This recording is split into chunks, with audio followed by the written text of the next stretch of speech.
Okay, thanks everybody for tuning in. This is the follow-up video for the Bauer X100.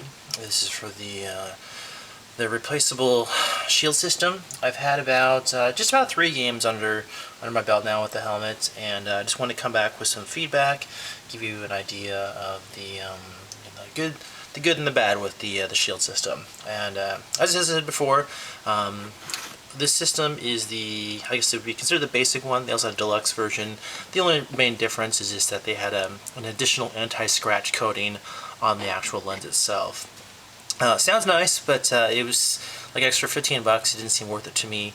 My experience is that if they get scratched, they're scratched. There's not much you can do about them. So just to get to the review, a couple points I want to hit up here. Just to let you know, this is installed on an RBK 6K helmet. So just in terms of visual profile, you'll probably see another video already. You have an idea of what it looks like at this time.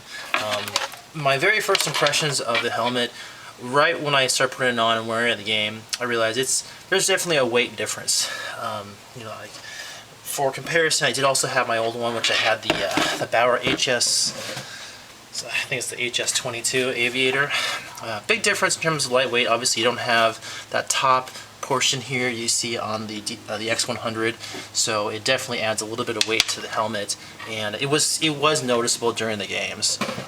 It was nothing that made me decide that this is going to be make or break that I wouldn't wear it, but if you had come from that, it's something to consider. What I do like about it is I feel like it's actually safer than the other shield systems. I mean, by just having just the 2 points you normally have on the other shield, where you just have the sides, there's always the problem of having the shield go up and down and basically cover less of your face. To give you a quick example, my old one, you can see it kind of goes up and down, and this is even after tightening these bad boys down pretty tightly, but there was definitely an issue there that I did not like, and you see that's big enough space to get something in there. So the other part about it, which I really did like on this one, of course, is that it has the 3-point connection. That's really what kind of holds it all in place. That did make a big difference. There is no play there at all. I mean, that's really on there. What I also like about it too is the solidness of the construction. I mean, the plastic they put on there is heavy duty. I mean, I would go so far as to say it's actually probably more solid than the actual helmet itself.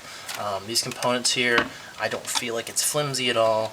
And to kind of get like a follow-up on the how to actually remove the shield system, you gotta push this tab in on both sides, and it should be able to give you the option to pop it out.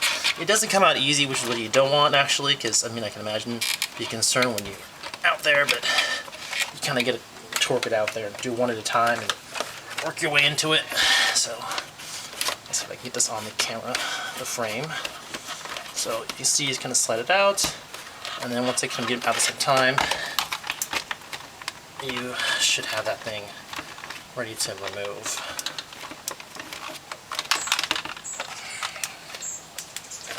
Sorry, it's off the frame, sorry. But once you pull it out, there you go. You're now ready to replace it. And I mean, I guess you could play if you just want to have nothing on like that, but that kind of looks bizarre, so I'd put it back on there. And I imagine once you get the replacements, you just pop them back in the tab and snap it in. I guess you want to make sure everything lines up properly. But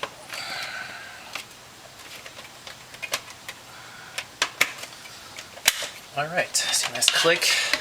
It's off a click there, and you're back in business. So I guess when you do replace it, it should be fairly easy.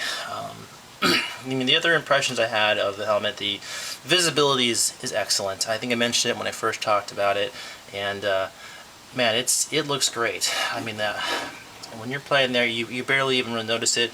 The problem I have with shields of any types is that I inevitably get sweat on the helmet.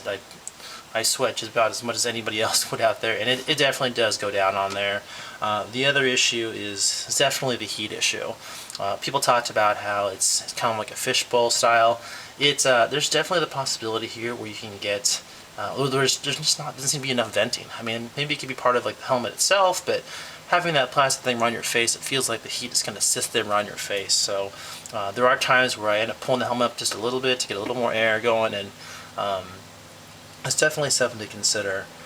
What I did like as well is the ease of install. I mean, when I first put this thing together, there was essentially just one piece here. I didn't get to show you it earlier, but there is a piece of plastic in here, kind of like a J-clip you normally see on your cages. That's where you actually mount the main bracket to. And it's just a single bolt once you get the J-clip on, so that makes it very easy to install. If you ever had to install another half shield where you've got the 2 bolts and you got spacers to deal with, it's for some reason it's a total pain in the butt. I really hated it. But with this system, very simple. The one thing I thought about again later on was that when I talked about the size of it, it's definitely much wider, pretty big. If you did have a smaller size helmet, I may have concern that it's just like tremendously wide for how big your own helmet may look. So certainly keep in mind that this is on a large size RBK helmet, so if your own is a little bit different, keep that in mind that there may be issues with the spacing. Now I think that Bauer says what size of helmets they're going to fit properly with, but my experience is definitely this is a wide system, so it may have a different aesthetic look as well as actual functional effect on your helmet system.